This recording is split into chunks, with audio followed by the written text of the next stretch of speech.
बंदे को मेरे से किसी दूसरे से पूछ ले कि हॉबी क्या है, तो हमारी खूब सारी हॉबी हो सकती है, पर एग्रीकल्चर साइंस जैसी बातें, आर्किटेक्चर जैसी बातों में तो हॉबी आज भी नहीं हो पा रही, पर उस समय उनकी हॉबी हुआ करती थी।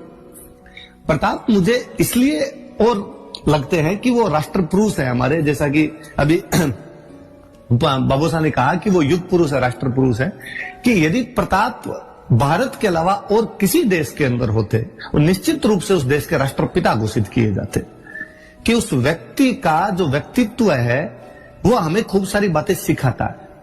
प्रताप हमें यह सिखाते हैं कि भले परिस्थितियां कितनी भी विपरीत हो, उसके बावजूद भी आप संघर्ष का रास्ता छोड़ नहीं सकते। प्रताप हमें यह सिखाते हैं कि अपने लोगों में किस प्रकार राष्ट्रवाद की भावनाएं भरी जाती है। उस मध्यकाल के इतिहास में छत्रगत साम्राज्य हुआ करते थे, लोगों में राष्ट्रवाद की भावनाएं नहीं हुआ करती थी, लेकिन मेवाड़ी जन जन के अंदर राष्ट्रवाद की भावनाएं यदि किसी ने भर दी थी तो निश्चित रूप से प्रताप थे। यूं थोड़ी दुर्सा आढ़ा ने कहा होगा, दुर्सा आढ़ा कहते हैं, विरुद्ध छायत्री लिखी थी उन्होंने प्रताप पर, पूरी एक 76 दोहों की बुक लिखी है। उसमें वो लिखते हैं कि अकबर पत्थर अनेक कई भूपत बेड़ा कीना, कि हे अकबर तूने कई सारे पत्थरों को इकट्ठा कर लिया, अर्थात कई सारे राजाओं ने तेरी संधियां कर ली है, लेकिन ये सारे के सारे राजा बांटे हैं, हाथ ना आयो एक पारस राणा प्रताप सिंह। लेकिन हे अकबर, वो जो एक पारस का पत्थर प्रताप सिंह है वो तुम्हारे अभी तक हाथ में नहीं आया है। अकबर समद था तिह डूबा हिंदू तुर्क, मेवाड़ो तिणमाए पोयण फूल प्रताप सिंह, कि जिस प्रकार समुद्र में सभी चीज डूब जाती है उसी प्रकार हिंदू और तुर्क भी डूब गए, लेकिन मेवाड़ का राणा प्रताप सिंह वह व्यक्ति है जो कमल के फूल की भांति उस समुद्र के ऊपर ऊपर तैर रहा है। दुर्सा आढ़ा वाली ये पंक्तियां, या जैसा कि पृथ्वीराज राठौड़ बीकानेर के मूर्धन्य साहित्यकार जो हुए और जिन्होंने दोहा बोला जो अक्सर आप तमाम लोग जानते होंगे, मायर जन तो एड़ो जन जेड़ो रणा प्रताप, अकबर सुत्यो ओज गैन जान सिराना सांप। कहते हैं दिन पृथ्वीराज राठौड़ को उनके दरबार में अकबर ने कह दिया था कि मैंने सुना है पृथ्वीराज राठौड़ आजकल राणा प्रताप मुझे बादशाह कहने लग गया है। पृथ्वीराज राठौड़ बड़े तिलमिलाते हैं और कहते हैं कि ऐसा कतई नहीं हो सकता कि प्रताप आपको कभी बादशाह कहकर पुकारे। कहा पूछ लीजिए उनसे। पृथ्वीराज लेटर लिख के भेजते हैं, पूछते हैं उसके अंदर डिंगल की वो पंक्तियां मैं आपको हिंदी के भावार्थ में बताता हूं कि मैंने सुना है कि आजकल आप बादशाह कहने लग गए हो, इसका अर्थ है कि अब सूर्य पश्चिम दिशा से उदय होगा। राणा प्रताप मुझे तो एक बात बता दीजिए कि मुझों पर ताव देना है या अपनी तलवार से अपने शरीर के 2 टुकड़े कर लूं। राणा प्रताप का रिप्लाई है कि जब तक एकलिंग जी ये शरीर का साथ देंगे तब तक राणा प्रताप के मुंह से अकबर कभी भी बादशाह नहीं कहलवा पाएगा। सूर्य उसी दिशा में उगेगा जहां पर उगता है। हे राठौड़ पृथ्वीराज, अपनी मूछों पर उसी प्रकार ताव दीजिए जैसे पहले दिया करते थे। मेरी तरफ से आपको कोई भी चिंता करने की आवश्यकता नहीं है। 1585 से 1597 ये जो 12 साल का टाइम मिला था, इन 12 साल के टाइम में प्रताप ने मेवाड़ का इंच वह कोना जो मुगलों द्वारा किसी भी रूप में शामिल कर लिया गया था वापस जीता गया है। 36 थाने तो एक साथ उठाए गए थे। 1585 से 1586 के दौरान पूरा मेवाड़ लगभग वापस ले लिया गया था। मांडलगढ़ और चित्तौड़गढ़ जो कि उनके राजा बनने से पहले निकल गया था हाथ से, और मांडलगढ़ जो उनके बाद में निकला है, ये 2 किले भले ही वो अंतिम समय तक नहीं ले पाए थे और अपने अंतिम समय में भी वो इन्हीं की तैयारियां कर रहे थे। क्या विडंबना है कि वह महान योद्धा जो हर अपना पल पल युद्ध के मैदान में बिताता रहा, एक शेर के शिकार में धनुष की प्रत्यंचा को खींचते समय नाड़ियों के में आए हुए खिंचाव की वजह से बाद में उनकी मृत्यु हो जाती है।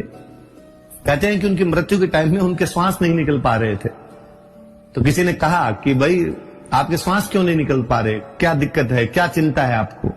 और प्रताप ने कहा कि मुझे पता नहीं ऐसा क्यों लगता है कि मेरे बाद में मेरे बेटे अमर सिंह इस संघर्ष को जारी नहीं रख पाएंगे।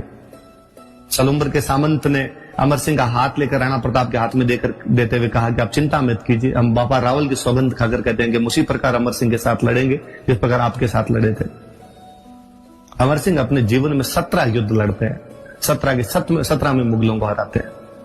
मैं ऐसा योद्धा जो इतिहास में खो गया पूरी तरीके से। अमर सिंह के बारे में लोग कुछ भी नहीं जानते। होता यह है कि बरगद के पेड़ के नीचे छोटे मोटे पेड़ पौधे कोई पनप नहीं सकते दूसरे। प्रताप इतने बड़े हो गए कि अमर सिंह के बारे में हमारे पास इतिहास में जानने का कोई भी साधन नहीं है, या अमर सिंह के बारे में इतना कुछ भी नहीं बताया गया, जबकि वो यकीनन योग्य पिता के योग्य पुत्र हैं। मांडल की लड़ाई में 1608 वाली में उन्होंने पूरे मुगलों को काट दिया था। मुगलों की छतरियां, कभी मांडल जाइए आप भीलवाड़ा के, वहां की बनी हुई छतरियां देखिए और आप देखिए कि मुगलों की इतनी छतरियां मांडल के अंदर कैसे हैं। तब आप पाएंगे कि अमर सिंह पूरी सेना काट गया था। यहाँ पे जगन्नाथ कछवाहा वहां पर मांडल के अंदर उस युद्ध के अंदर शहीद हुए थे।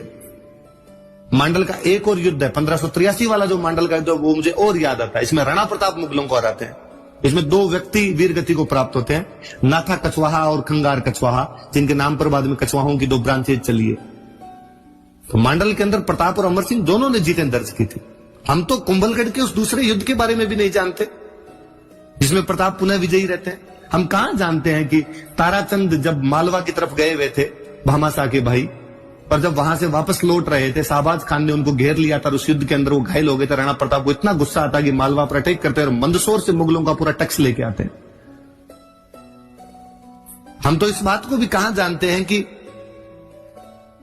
1591 में कनेचन के युद्ध के अंदर उन्होंने दिलावर खान को हरा दिया था, या 1591 में राजनगर के युद्ध के अंदर वो दलेल खान को हरा देते।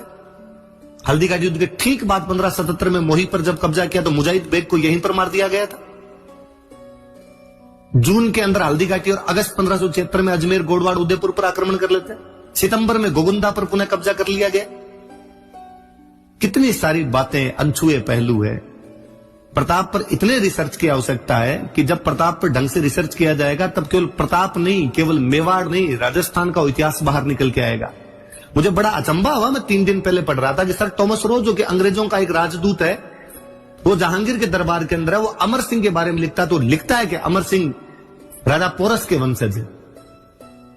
करे ना कोई भारतीय इतिहास में इस बात को देखे, इस कंटिन्यूटी को मिलाए कि टॉमस रो पोरस से इनको कैसे जोड़ रहा है।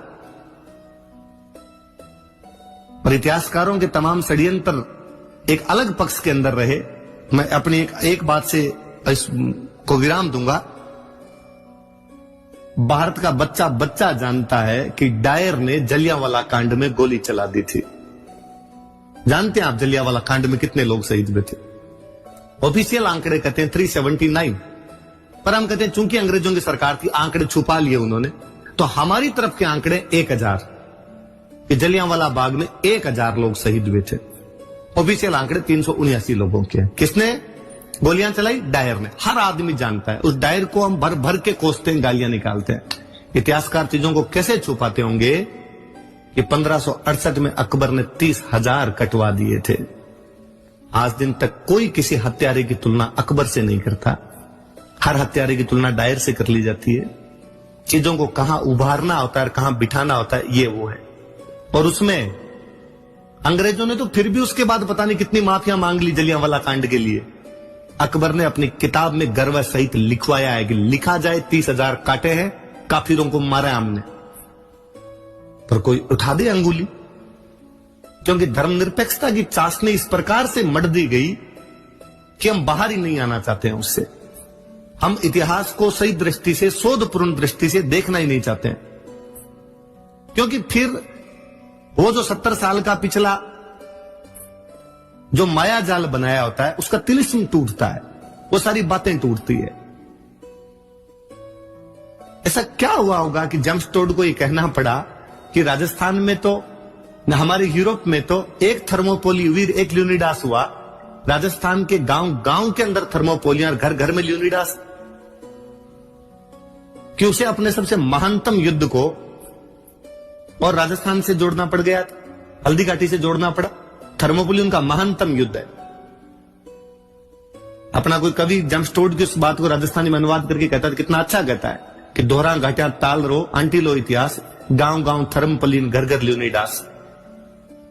पर मेवाड़ की तासीर ऐसी थी जी कि करता बांटी कायमी रजपूती है खण सत्य, कि भगवान जब वीरता और दृढ़ता दोनों एक साथ बांट रहा था। कायमी मतलब दृढ़ता, रजपूती मतलब वीरता। हाजर जद मेवाड़ एक बीजा लगी न हथ, उस समय केवल वहां पर एक मेवाड़ हाजिर था, अन्य लोगों को वो हाथ नहीं आ पाई थी। इस राणा प्रताप की इस जयंती की संध्या पर मैं आप लोगों को पुनः राणा प्रताप के बारे में खूब जयंती की खूब सारी शुभकामनाएं देना चाहता हूं। मैं चाहूंगा कि अगले वक्ता भी आए तथा वो बताएं, ताकि हमें और खूब सारी बातों का पता चल सके।